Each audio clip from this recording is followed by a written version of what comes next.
E aí pessoal, tudo bem com vocês? Para nossa reflexão de hoje, eu trouxe uma frase da Clarice Lispector, na qual ela diz o seguinte: o óbvio é a verdade mais difícil de se enxergar. O que ela é interessante para a gente refletir aqui no contexto terapêutico, no contexto da evolução, nas situações da nossa vida mesmo, né? Principalmente quando a gente olha para um problema, a gente olha para uma situação difícil na vida, a solução para isso, ela está muito perto, na maioria dos casos. Isso não quer dizer que ela está fácil, que é fácil, você vai resolver tudo linda e maravilhosamente. Não é essa a questão, mas o entendimento da causa por trás disso, das possibilidades de caminhos para solucionar aquela situação, elas estão, em quase todos os casos, muito próximas.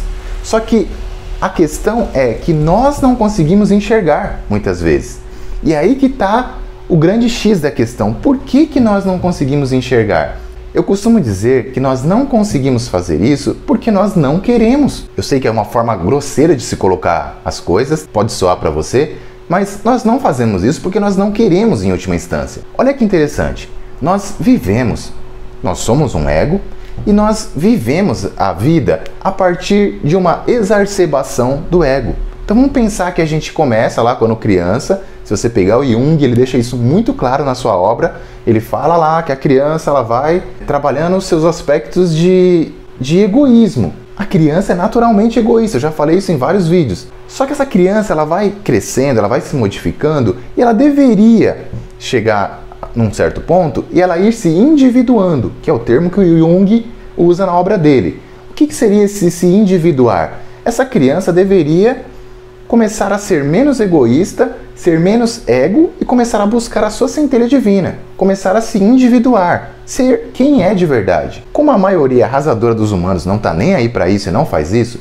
ela continua vivendo com e a partir dos interesses do ego. E aí a gente precisa ter em mente também que os interesses do ego, eles não são os interesses do todo, eles não são os interesses da sua centelha divina. Então, vou dar um exemplo aqui tosco para a gente adiantar o assunto, né? Entender melhor. Se uma pessoa tem lá vários interesses, o que você quer?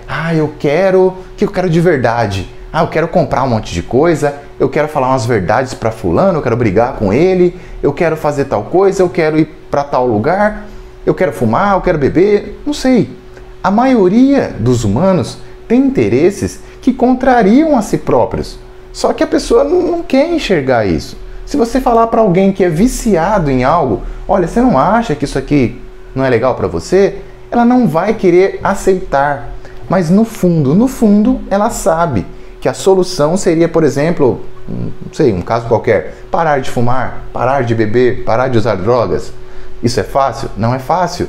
Mas a solução, ela sabe que é aquilo. Só que se você apertar, começar a conversar, ela vai criar subterfúgios. Porque é a forma que a nossa mente funciona. Então, mas se eu fizer por aqui, daqui a um tempo eu vou conseguir. Mas o que é isso?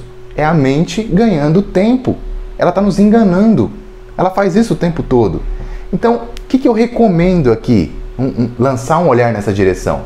Quando você estiver diante de um problema, de uma situação a se resolver, procura direcionar através da razão e através da determinação. Isso é muito importante perceber. De uma forma consciente. Por quê? Porque o inconsciente ele não vai te favorecer. Ele está condicionado, ele está à mercê do seu vício. Você é viciado na vida que tem. Então você tem que partir da sua força de vontade, da determinação, em colocar como mais importante, colocar acima os interesses da centelha, os seus interesses reais. Então eu olho para uma situação que o ego tem interesses ali, porque o ego sempre tem interesses. Tal situação. Mas para resolver essa situação eu preciso perdoar fulano. Aí o ego, não, mas a gente não pode perdoar fulano. Ele fez isso e aquilo. Então a pessoa mantém, por exemplo, uma coisa e ela tem, sei lá, um câncer e ela não perdoa. Tem vários casos assim. Quem é que está não perdoando? É o ego. Só que essa vontade, ela tá tão grande, ela vive em função do ego de uma forma tão exacerbada que é um desequilíbrio. A centelha está lá oprimida. Perdoa, perdoa, perdoa. Eu não quero.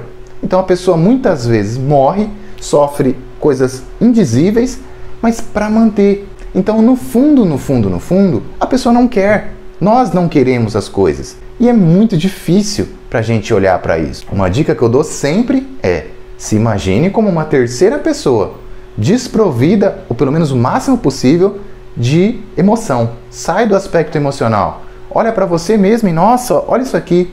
Como isso aqui tá ruim. Como você ainda não entende tal coisa. Como precisa trabalhar aqui. Se veja como um projeto, como uma empresa, como um atleta trabalhando para ganhar uma competição. Enfim, de forma desidentificada com o ego. Isso é fácil? Não.